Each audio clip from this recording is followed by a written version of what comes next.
שלום, בונז'ור.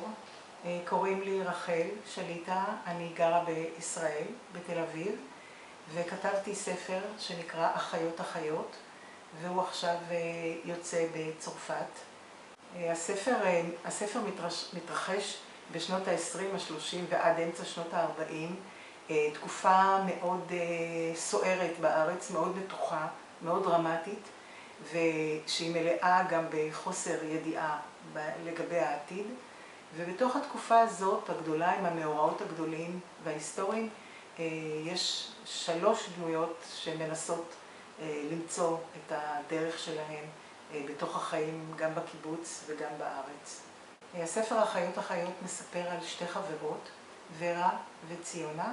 שתיהן נולדו בתל אביב באותה השנה, הן גדלות יחד בתל אביב, הן חברות טובות מאוד, שתיהן רוצות ממש להיות אחיות, והסיפור עוקב אחריהן עד שהן גומרות את בית הספר והולכות לקיבוץ. וציונה היא מאוד אידיאליסטית, היא כולה בתוך ההשקפה הסוציאליסטית של הקיבוץ, והיא אחת מהבונים של הקיבוץ הצעיר בנגב. ורה מצטרפת אליה, ורה הרבה יותר רגישה, היא אומנית, היא ציירת, וקשה לה מאוד לחיות בחיים הקולקטיביים של הקיבוץ. היא מסתגלת מאוד מאוד בקושי לקיבוץ.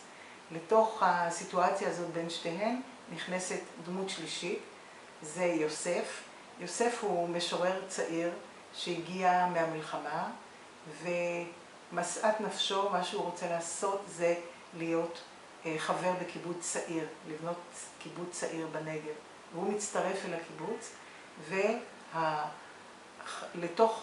נכנס גם לתוך המעגל הקרוב מאוד של החברות של ורה וציונה.